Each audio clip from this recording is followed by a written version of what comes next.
Hey everyone, welcome back. In this video, I'm going to do a full test on the Celestion Axi2050 compression driver. To start, I just wanted to go to the Celestion website and just look at some of the performance specifications that they mention. So 150 watt power handling, 8 ohm, 108 sensitivity, and then 300 hertz up to 20 kilohertz. So this is a very wide bandwidth compression driver. And I might add as well that it's quite physically large, very, very heavy and very quite a large diameter here. So don't have the dimensions in front of me, but I'd say it's about 8 inches in diameter and it's using a 2-inch throat. And so in this video, I want to do a test on my ES290 Biradial horn, which is a 300 hertz low frequency cutoff. And then further testing will be done on a large format mid-range horn that uses a 200 hertz cutoff, just to see how the driver fares. I'm going to also do subjective listening impressions and also comparing this just against some other blog posts that I've done in terms of its performance with distortion. So customers sent me this driver. When the driver first came out, I did request a sample from Celestion. I sent them a couple emails, but I didn't hear back from them.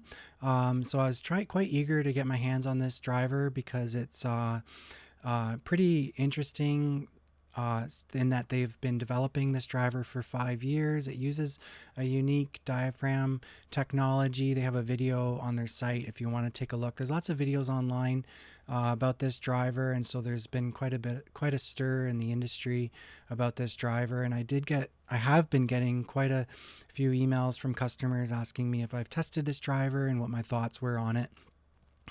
So got my hands on the driver and mounted it to the ES290 Biradial. And so I wanted to start with an impedance sweep on the driver. And so you can see here that we have the fundamental resonance at around 230 hertz. And then it's a pretty flat impedance through the upper treble without much inductive rise. And this is pretty typical where we see some undulations there through the mid-range, but otherwise we don't see your typical breakup that you'd see with like a large format titanium diaphragm. You don't see those high Q resonances happening with this particular driver. So overall, initial impressions on the impedance sweep looks pretty promising. Now the biradial horn that it's mounted to, like I mentioned, it's a 300 hertz cutoff. It's going to load pretty well into the upper treble just by virtue of it being a biradial. I find that the biradials help produce or load better than, say, for example, a constant directivity horn or a circular. Even my ES circular horns don't load up as well into the upper treble. And so what we see here is a relatively smooth response. I've seen better, but we do see some irregularities occurring starting at around 5 kilohertz, but they're rather benign looking compared to what you see with a titanium diaphragm, for example. But we do see a shelf starting at around 3 kilohertz, a minus 5 dB shelf. So the driver isn't really providing full flat frequency response out to 20 kilohertz. We also see that it does drop off at around 17 kilohertz. So I'm just nitpicking here, but it does seem to do quite well through the mid-range, providing a flat response. So now for the testing, I set up a fixed resistor L pad to drop it down by 10 dB.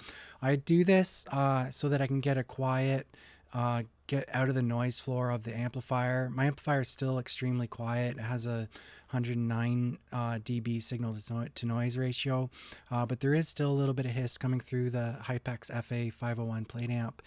So I just pat it down there so that I can get my distortion measurements. Okay, so you can see here, this is the effect of the L pad. Now, the next step that I did was just do a contour circuit. I wanted to evaluate this compression driver as a mid-range and treble solution. And so the contour circuit, you can see here the effect in purple where it's flattening out the mid-range and allowing that treble to level out. And so for the further testing, at least for this portion of the video, this is the response that I'll be using. You can see here, this is the off-axis response of the ES290 Biradial. So you can see that we get pattern control down to at least 500 hertz, and then the consistency with the on-axis is excellent. So this is just more of a characteristic of the horn itself, not necessarily a driver, but there it is anyways. Okay, so I started out with harmonic distortion. I tested at 85, 95, 105 dB SPL at 1 meter. So you can see here, this is likely, we're into the noise floor of the measurement system at the lower SPL. Now, if we increase the test SPL, we can start to see a little more of what's going on there at 95 dB. So we see a distinct characteristic where we have the second harmonic as being dominant, with third and fourth basically into the noise floor of the test system. And then that continues again as we move up in the test signal to 105 dB. So we have about a 0.5% second harmonic, and then we're extremely low in the third and fourth harmonic. Okay, so what I did for this test, because I really wanted to evaluate the subjective listening quality of the compression driver, and so I integrated it with a 500 hertz crossover point with base cabinet 1798. And so you can see here we're about 6 dB down at 500 hertz for our 500 hertz crossover point. And so this is the response that I used. You can see here this is the 1798 base cabinet with the ES290 on top. And so implementing the low pass, I just used a simple first order 10 millihenry inductor on the low pass. I could have gone with a second or third order on this, but just for simplicity, we have a reasonable symmetry to the crossover there. So started out with intermodulation distortion at a 95 dB test signal level, just listening to the high frequency portion. And so you can see here we have a distinct noise profile with the IMD test, in which we have reasonably low distortion from 500 hertz up to around 2 kilohertz. But if we see this, the grass there, it's rising quite aggressively into the upper treble. And so at around 10 kilohertz, you can count it here. It's 1, 2, 3, 4, 5, a little over 50 dB dynamic range in the upper treble. And so if we increase the test signal to 105 dB, the distortion increases in a linear fashion. We only have about 40 dB dynamic range in the upper treble region. So now if we compare that to some other actually, I'm not going to discuss that right now. Actually, I wanted to show you as the intermodulation distortion integrated as a complete system, just as a two-way here, so you can see the bass frequencies. This is at an 85 dB test signal level, and we have our distortion profile for the bass. And then as the compression driver takes over, we can see the distortion just drops, and then we start to see that rising trend there mentioned earlier. But when we increase the test signal level to 95 dB, we can distinctly see the noise coming in and having an effect on the overall performance of the system. And then at 105, it becomes even more pronounced. So we only have about 1, 2, 3, 4. So still 40 dB there in the upper treble, which is about 10 to 20 dB shy of my target for sound quality.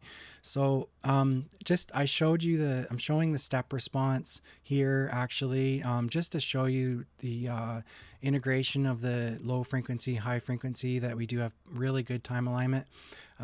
Just to kind of, not related to the review of the driver, but just highlighting how well these drivers are physically time aligned, and with the crossover, how we're getting a coherent sound through the crossover region. So here's the burst decay on the driver. You can see that we do have various artifacts throughout its bandwidth. I really would like to see everything damped down by about 8 periods. Beyond that, it's from my experience after testing dozens and dozens of drivers, anything beyond about 8 periods is going to be audible, and here we have persistent artifacts ringing out past 18 periods. So and then the same with the cumulative spectral decay. You can see here that it's not the cleanest result that I've seen. Now I did want to show you, just for context and comparison, I just want to make sure I have I posted some links. Yeah, so here I wanted to compare the intermodulation distortion of this driver against some of the other drivers that I've tested. One would be the AMT tweeter from Dayton Audio. You can, if you scroll down, you can see I did test at 95 dB with this tweeter, and you can see worst case we have about 60, I believe. 60 dB dynamic range, worst case, and in some areas it was 70.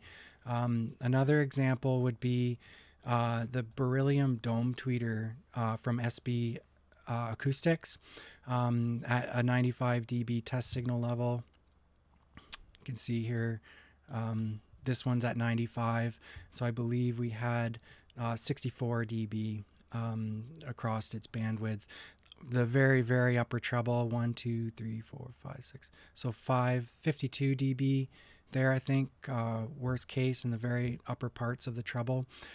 So it's the multi-band, multi-tone test signal is a really good litmus test to really flesh out any issues and distortion. And here we see it producing kind of the noise profile of the dome tweeter, and then the same for the AMT, where it seems to be struggling in the lower mid-range there.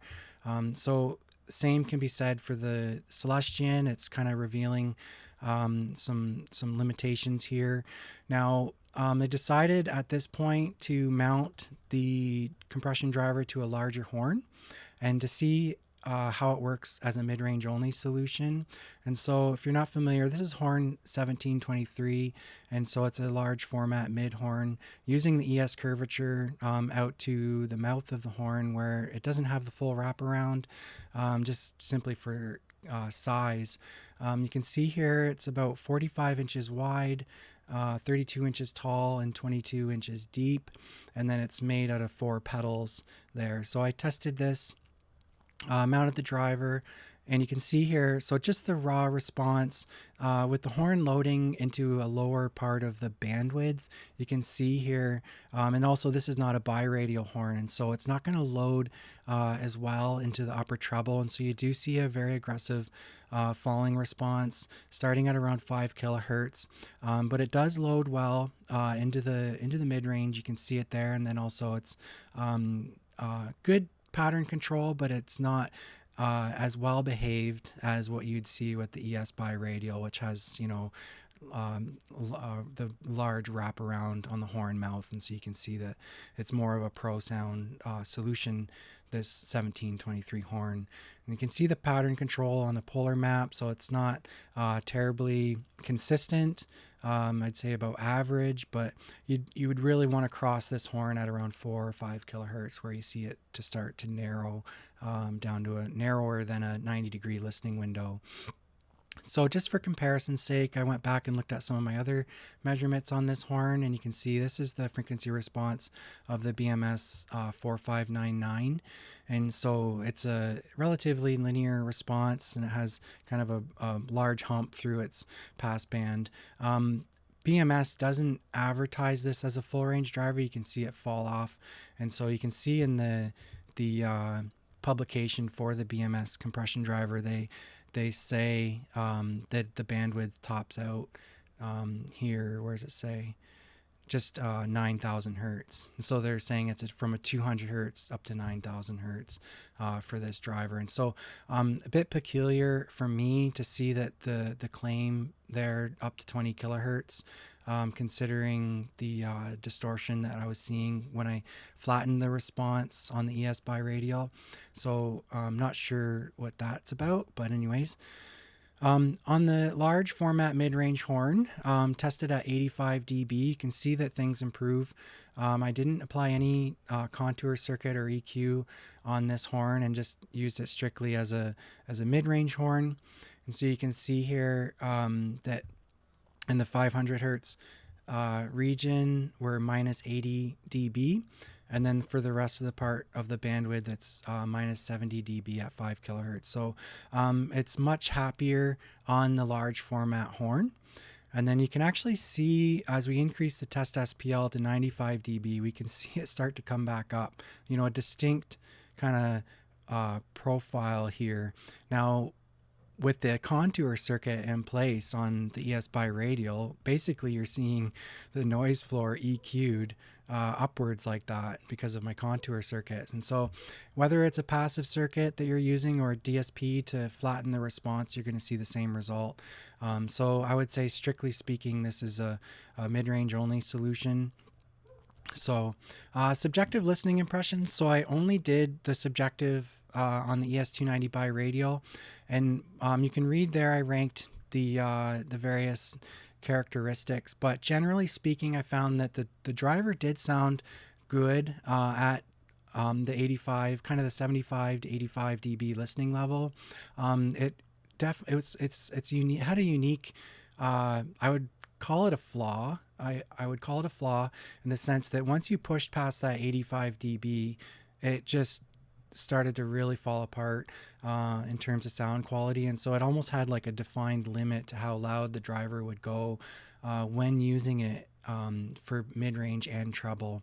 I put in my subjective ratings, because of this kind of dual character between the 85 and the 95 dB listening level, I had to basically create two categories, one that was at an 85 dB listening level and then one that was at the 95, because the character changed so much with this driver as you went past into the upper higher dB listening level. I did further testing on this driver. I'm going to publish another video shortly where I did include the AXI2050 in a 3-driver comparison, comparing it against an RCF large format driver and also a dual compression driver situation. So, but overall, I would say the AXI does provide very low distortion, and I would suspect that even on a larger horn, it might do even better through the mid-range. But as a wide bandwidth treble solution, I would say that it doesn't meet my performance target for sound quality, and so it's quite costly as well, at $1,000 US each at the time here, 2023. So I would say the objective test data kind of spells it out for you, I think, pretty clearly, that I don't need to go into it any further. But there it is, Celestion Axi 2050, and that's it. Take care and have a great day.